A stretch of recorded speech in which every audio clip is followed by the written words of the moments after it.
Rage, fury, irritation, humiliation. Where did it all go wrong? Of course, this is coming from someone who hated how this year's championship race turned out, and I made that message pretty clear on Discord as it happened. That thing was way overhyped. But before I continue moping, I gotta suck it up and see how well I did on my predictions. Maybe I'll end up getting more right than last year. Let's see, here we go. Prediction number 1 in trucks.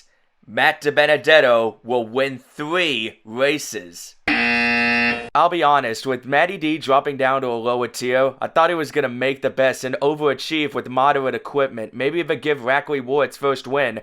While that did happen, it was not in a way I approve of, and plus, it was only 1 win. Furthermore, he struggled to even stay consistent in the standings, so maybe he'll be better next year. Prediction number 2. Tyler Ankrum will win twice, but will not make the Final Four. He can't even contend for wins with equipment that's won races in the past. No top 5s, but slightly better in the points along with the average finish rate though. Prediction number 3. Hailie Deegan will finish in the top 5 once. Okay, I want to make a confession here. I barely watched the Truck Series at all this year because of how busy I was when it comes to work and other projects, and the bland commentary doesn't help. Just by looking at her stats, she came close at Talladega and had another top 10 at Mid-Ohio. If only I implemented the same top 10 prediction of her last year in this. Prediction number 4. John Hunter Nemechek will win the most races. Well, at least he was one of the few drivers who had multiple wins this season. He could have won a whole lot more considering he had many top 3 finishes under his belt. And prediction number 5. The Championship 4 will consist of Ben Rhodes, Grant Enfinger, Matt DiBenedetto, and John Hunter Nemechek. A complete shutout of incorrect Truck Series predictions. At least I got one name right in there. Next up, Xfinity Series predictions. Prediction number 1.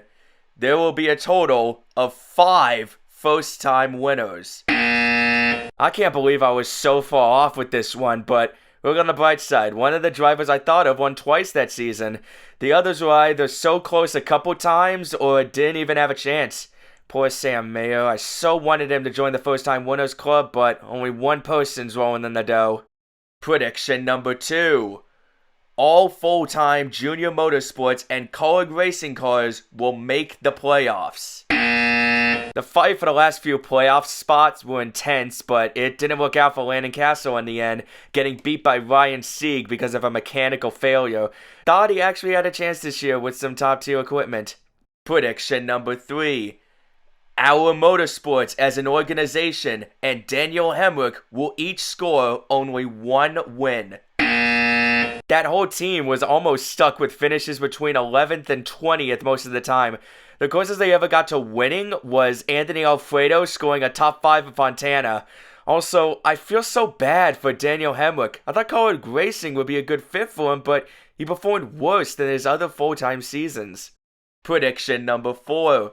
The Championship 4 will consist of AJ Allmendinger, Noah Gragson, Daniel Hemrick, and Ty Gibbs. Got half of it right at least. Should have been at least 3 of them, but luck was not on Allmendinger's side. Also, when I first made that video, it hadn't been announced that Gibbs would drive full-time, but I should have expected that. He's Joe's grandson. Of course, after winning Rookie of the Year, he'd get a full-time gig with the team. Prediction number 5. Noah Gragson will win the championship. What a downer ending the series had. The newest hated driver in all of NASCAR dumps his teammate to win at Martinsville and later goes on to win the championship. I know I should be less harsh on him now considering that his father died right afterwards because, in all seriousness, he didn't deserve to have that happen to him later on. No one does. R.I.P. Coy. And finally, Cup predictions. Prediction number 1. A Hendrick driver will not start on the front row in the Daytona 500. Once again, it was a front row shutout for Hendrick, but at least my guy won the pole. Prediction number 2.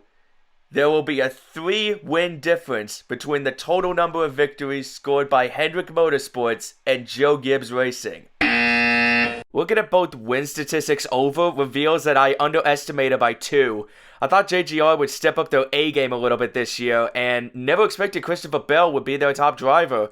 The fact that he made it as far as the Championship 4 after being in a must-win situation twice still blows my mind. Prediction number 3. Speaking of which, all 4 of each of their cars will make the round of 12. I must say, Truex and Kyle Busch had the worst luck this season. Truex didn't even make the playoffs, all because of the win you're in scenario, despite being so high in points, and Kyle Busch couldn't catch a break at all once the playoffs started. What a way to end your tenure with Joe Gibbs Racing. Prediction number 4. 2 drivers will score their first career win. The amount of winners we had this season was pretty much overkill, especially when you consider that there were 5 first-time winners, and 2 of them ended up winning multiple times. Prediction number 5. There will be a total of 14 different winners throughout the season. We tied the record, everybody. I would have never thought we'd reach it with the next-gen car. By the way, what's the secret behind all this sorcery? Prediction number 6. Ricky Stenhouse Jr. will win the Bristol Dirt Race. Nope, he was completely irrelevant throughout that entire race and finished 10 laps down in 29th. Prediction number 7. Tyler Reddick will not make the playoffs, but will win at Homestead. Looks like I was wrong on both parts. I thought at least one of his first 3 wins would come a year later, and Larson pretty much dominated Homestead. Reddick wasn't a factor even before he wrecked out. Prediction number 8. Chevrolet will win the most races. There we go, my first check mark, finally. Side note, it's really weird that I personally hate Chevrolet, yet that's the manufacturer that most of my favorite drivers are with. Overall, 19 wins ain't bad. Prediction number 9. Bubba Wallace will not make the playoffs. Kurt Busch, on the other hand, will. Oh, if only Kurt wasn't injured at Pocono, this would have been a reality. I was so getting ready to put a big checkmark next to this prediction as well. Prediction number 10. Austin Cindric will win twice. Once on an oval and once on a road course, to be precise. With him winning the Daytona 500, I thought he'd have this one in the bag, but nope. He ended up finishing second at the Indy road course and even managed a 5th at Sonoma, but no second win. Prediction number 11. Brad Keselowski will win once. First years with a new team are always the hardest, especially when you assume it's going to be a downgrade compared to the last team you drove for, which it mostly was. Only had 1 top 5 at Homestead, 6 top 10s, and those point penalties he struggled with throughout the regular season didn't help. But he's part owner now, so maybe he could get his team more into shape. Prediction number 12. Weather will shorten 3 races. We came so close to having one of them shortened. It ended up not mattering anyway, as the race leader at the time, Austin Dillon, went on to win. And I can't believe NASCAR is so inconsistent with the calls they make. Prediction number 13. Todd Gilliland will be the highest finishing rookie in 4 races. Looking at the stats right now, and it seems that they match up perfectly. Gilliland with the best finish at the first Phoenix race, Michigan, the second Talladega race, the second Vegas race. Right on the nose with that one. Prediction number 14. Rick Ware Racing will score 2 top 10 finishes. How about Cody Ware with that top 6 finish at Daytona? But unfortunately, it was 1 finish too many for me to score another point. Prediction number 15. Ross Chastain will finish higher in points than Daniel Suarez.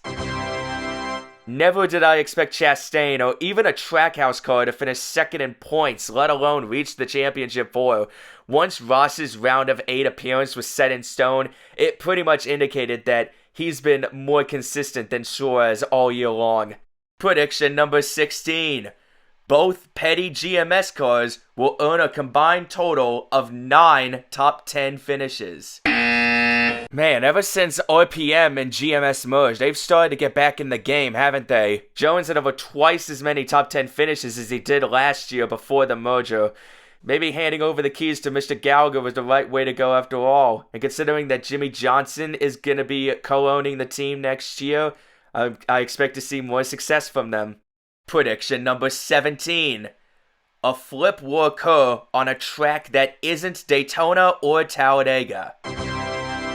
The way Chris Buescher flipped at Charlotte was so bizarre. I mean, the suspension failed, dragged the wheel underneath the car, and dug into the turf, sending it over.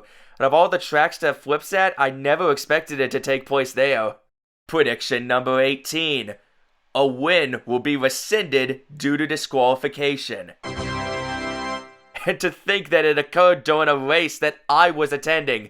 I probably won't attend Pocono again, simply because it was a nightmare trying to get out of the parking lot with heavy rain on the way right after the finish. And to put things lightly, the humidity got the best of me before stage 1 ended. Prediction number 19. A majority of races will consist of no open teams. This is why the charter system is such a failure. The only time there were more than 40 cars on the entry list was the Daytona 500, and we still have entries in the past that shut down because of sponsorship issues or a lack of money. Pretty ironic in a sense, since NASCAR wanted to eliminate that problem with that. Prediction number 20. A driver will miss more than one race in a row after testing positive for COVID. When Chris Buescher had COVID, the absence was only for one race, and judging that everybody's starting to drift away from how serious the pandemic is at this point, it's pretty obvious that injuries with the next-gen car are a bigger concern. Prediction number 21. Denny Hamlin will make the Final Four and still lose out on the championship. That's quite an interesting way to get bumped out the final round. Chastain riding the wall and passing him for the transfer spot. I thought he'd make it in due to the fact that he's been in the Final Four 3 years in a row and to how desperately he wants his first championship. Prediction number 22. The playoffs will consist of Austin Cindric, Austin Dillon, Kevin Harvick, Kyle Larson, Brad Keselowski, Chase Elliott, Denny Hamlin, Ryan Blaney, Kyle Busch, Martin Truex Jr., Christopher Bell, Joey Logano, William Byron, Kurt Busch, Ricky Stenhouse Jr., and Alex Bowman. A quarter of it was wrong. If it wasn't for so many winners this season, this could have been a reality, except maybe for the Stenhouse pick. The only way he'd most likely get in is if he won at Bristol Dirt or Superspeedway. Prediction number 23. The 2022 NASCAR Cup Series champion will not win the season finale at Phoenix. I swear, this has happened every year since the current playoffs format was implemented. Is this starting to become the new norm? Different winners in the race and championship in the final race haven't happened in 9 years. When are we going to have that again? Heck, I'd be more happy if Blaney won that final race instead. Logano would have been the champion either way, but still. Prediction number 24. The 2022 champion will also win the most stages. The top 2 stage winners didn't even win any overall races this season, and one of them didn't even make the playoffs to add insult to injury. And for the 3rd year in a row, hopefully I'll get this right eventually, but my Daytona 500 pick did not win. If it aligned with my random fantasy racing pick, it would have been worse since he finished last.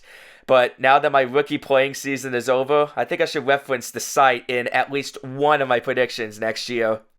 Speaking of which, dang, I told you the next-gen car would be unpredictable. That's one less correct prediction than last year. I'm starting to suck at this psychic stuff. Alright, now that we've gone through our first year with the new car, I'll have to start coming up with new predictions for the next season in 2023. Let's pray I don't do any worse than 6.